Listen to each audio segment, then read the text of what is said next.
So you have a favorite family chair, and the weaving that makes up the seat or the chair back has some breaks in it and really needs to be replaced. Where do you go? Do people even do this anymore?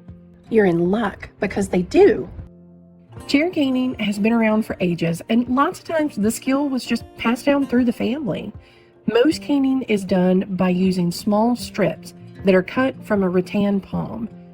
Two of the most popular types of caning are traditional hand caning, otherwise known as hole-to-hole caning, and sheet caning, or spline caning.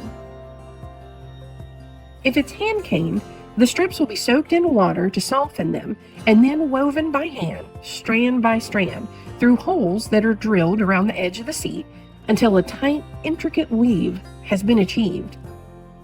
Sheet caning also starts by soaking sheets of cane, and then it will be splined into the chair, much like when you repair a screen door.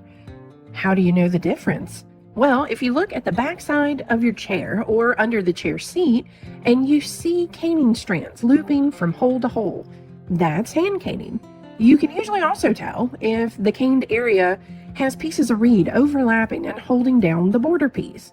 If you don't see any loops and the edge of the caned area has a single smooth piece of reed holding it into place, typically that's sheet caning.